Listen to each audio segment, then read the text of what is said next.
Bismillahirrahmanirrahim. Assalamualaikum warahmatullahi wabarakatuh. Halo teman-teman, perkenalkan nama saya Adelia Fialhasna dari kelas Filsafat Hukum D akan memaparkan sedikit resume tentang hukum dan moralitas. Baik, kita langsung saja ke materinya. Yang pertama ada moral.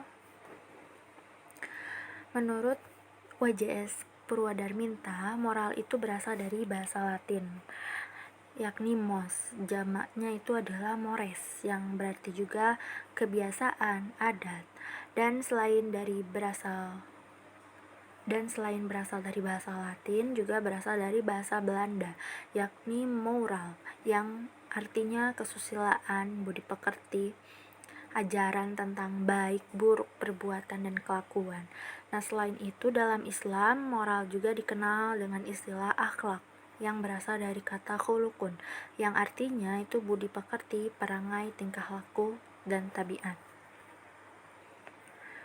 Nah, akhlak ini adalah perbuatan yang dilakukan secara berulang-ulang sehingga menjadi mudah tanpa memerlukan pikiran lagi, alias refleks. Nah, ukuran perseorangan bagi baik dan buruk itu, bagus dan jelek, itu berbeda menurut perbedaan persepsi seseorang, perbedaan masa, dan perubahan keadaan tempat pula. Namun demikian, dalam setiap masyarakat itu pasti ada ukuran umumnya, artinya ada ukuran yang diakui oleh seluruh atau sebagian besar dari anggota-anggotanya. Nah, ukuran umum itu mungkin berbeda dari suatu masyarakat dengan masyarakat lain, akan tetapi ada pokok-pokok tertentu yang ada persamaannya antara semua manusia dalam menilai baik dan buruk. Nah, bisa dilihat dari contoh umat Islam. Jadi bagi umat Islam, pendasaran baik dan buruk bagi perbuatan itu ada dalam kitab pedomannya, yaitu Al-Quran dan Sunnah. Nah, lalu norma moralitas itu memberikan patokan kepada kita, dan perbuatan-perbuatan kita agar disebut bermoral itu harus sesuai dengan patokan tersebut. Tetapi fakta bahwasannya terdapat suatu norma itu tidaklah membebankan keharusan sesuatu pun mengenai pemakaiannya. Norma itu memungkinkan kita untuk mengerti apakah perbuatan kita bermoral atau tidak, tetapi tidaklah menurut hakikatnya mengharuskan diri perbuatan kita bermoral. Nah, adakah sesuatu yang mengharuskan diri kita menyesuaikan perbuatannya dengan norma moralitas? Nah, disinilah kita menyentuh adanya hukum, ya. Sebab hukum itu menyatakan pengertian mengenai sesuatu yang membebankan keharusan tersebut.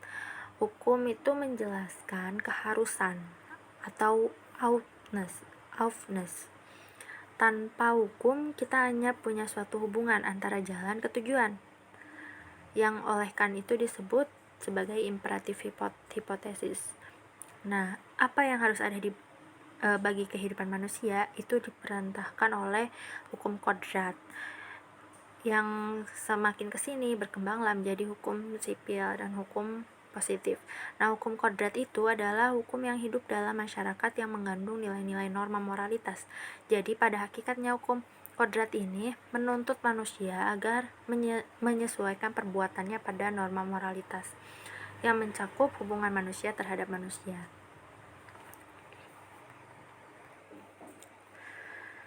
Selanjutnya ada hukum dan moral.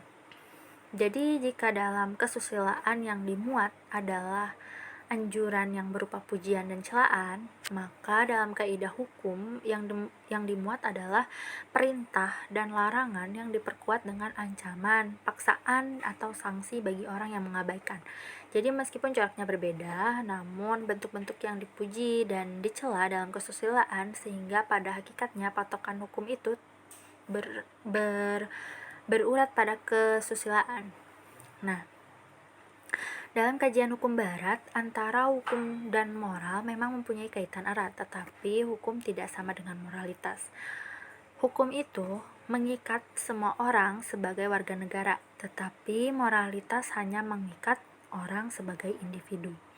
Nah, dalam banyak literatur juga dikemukakan bahwa tujuan hukum atau cita hukum itu tidak lain daripada keadilan. Esensi keadilan berpangkal pada moral manusia yang diwujudkan dalam rasa cinta, kasih, dan sikap kebersamaan. Memang kata moral itu sering dikaitkan dengan keadaan batin seseorang ya, seperti budi pekerti luhur, kerama teman, atau ketaatan dalam menjalankan kewajiban agama.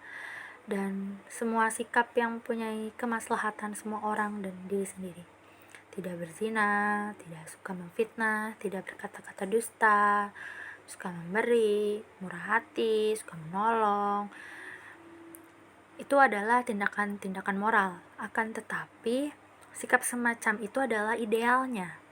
Hukum itu tidak mampu menjangkau hal-hal semacam itu. Hukum itu tidak mengidealkan, tidak sampai ideal gitu. Hukum bukan suatu lembaga untuk membuat seseorang menjadi bersifat malaikat. Namun, hukum itu dapat menjaga kehidupan masyarakat dari gangguan tindakan manusia yang berhati setan. Nah, hukum itu diciptakan untuk menjaga fungsi eksistensial kehidupan bermasyarakat dari tindakan manusia atau sekelompok manusia lain yang berusaha merusak eksistensi itu. Oleh karena itulah, moral dalam hal ini merupakan sesuatu yang bersifat operasional. Seperti kutipan Profesor Dr. Hazairin dalam buku Demokrasi Pancasila yang menyatakan bahwa hukum tanpa moral adalah kezoliman. Moral tanpa hukum adalah anarki dan utopia yang menjurus kepada peri kebinatangan. Hanya hukum yang dipeluk oleh kesusilaan dan berakar pada kesusilaan yang dapat mendirikan kesusilaan. Nah, selanjutnya ada perbedaan serta hubungan hukum dan moral. Pada umumnya, perbedaan dan hubungan antara hukum dan moral dapat dijelaskan oleh Kant sebagai berikut. Yang pertama, hukum itu membutuhkan moral. Kualitas hukum juga diukur dari mutu moralnya. Sebaliknya, moral juga membutuhkan hukum agar semakin terwujud secara lebih pasti dalam perilaku konkret. Menghormati hak milik orang lain misalnya adalah sebuah prinsip moral. Prinsip ini diperkuat dalam hukum yang melindungi hak milik.